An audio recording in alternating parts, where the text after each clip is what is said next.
बिस्मिल्लाहिर्रहमानिर्रहीम। अस्सलाम वालेकुम स्टूडेंट्स। बच्चे आज हम लोग जो है चैप्टर नंबर 4 को ही डिस्कस कर रहे हैं। चैप्टर नंबर 4 बड़ा इंपॉर्टेंट टॉपिक जो है हम लोगों ने पहले डिस्कस किया इक्विलिब्रियम को पढ़ा। फिर उसके बाद हम लोगों ने इक्विलिब्रियम की जो कंडीशंस को डिस्कस किया। फर्स्ट कंडीशन को डिस्कस किया। ठीक है, फर्स्ट कंडीशन ऑफ इक्विलिब्रियम हम लोगों ने पढ़ा कि रिजल्टेंट ऑफ ऑल फोर्सेस जो होना चाहिए, फोर्सेस का जो रिजल्ट होना चाहिए वो सबका जो है वो जीरो होना चाहिए।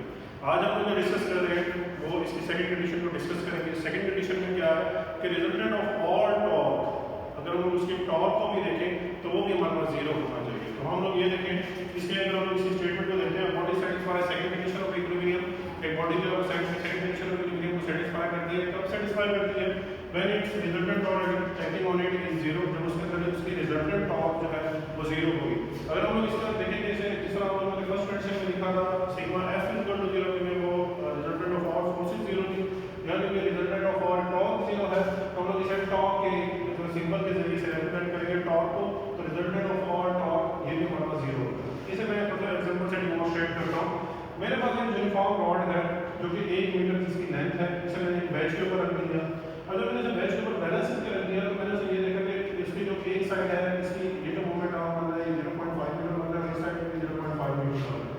अब होगा क्या कि ये ऑब्जेक्ट जो है वो बैलेंस हो जाएगा।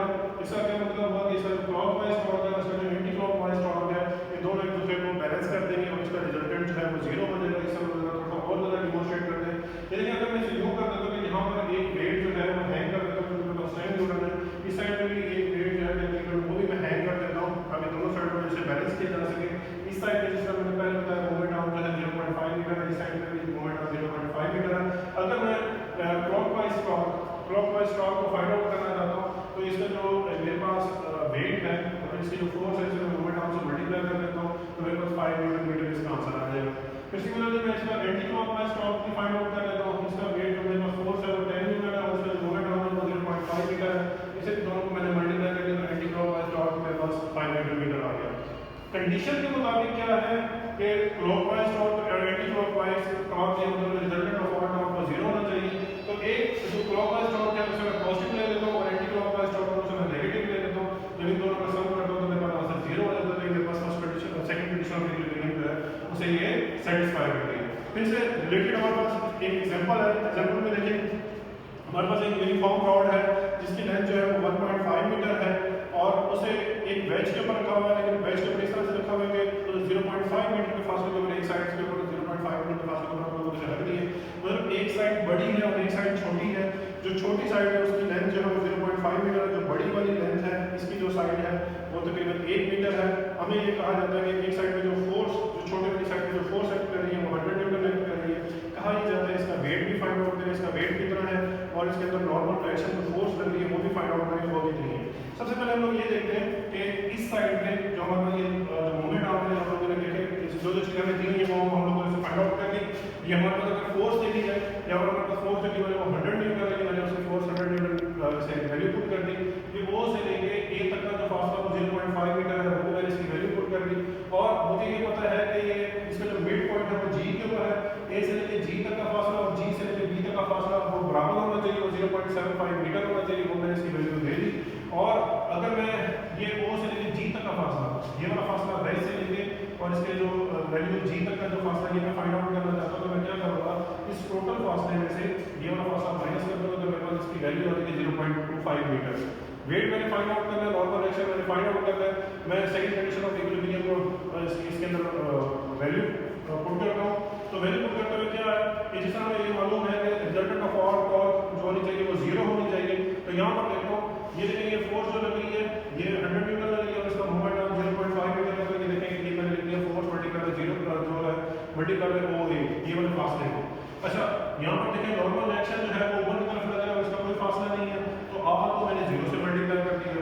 और क्योंकि जिस मैंने पहले जो इक्वेशन में मैंने क्या किया कि एंटी क्लॉकवाइज टॉर्क को एक क्लॉकवाइज टॉर्क को पॉजिटिव ले लिया, एंटी क्लॉकवाइज टॉर्क को नेगेटिव ले लिया। तो अगर मैं इसे फोर्स को और ये जो इस मूवमेंट आर्म को पॉजिटिव ले रहा हूं तो इस वेट को मुझे नेगेटिव लेना पड़ेगा ताकि उसे जो है सम ऑफ ऑल टॉर्क को जीरो किया जा सके।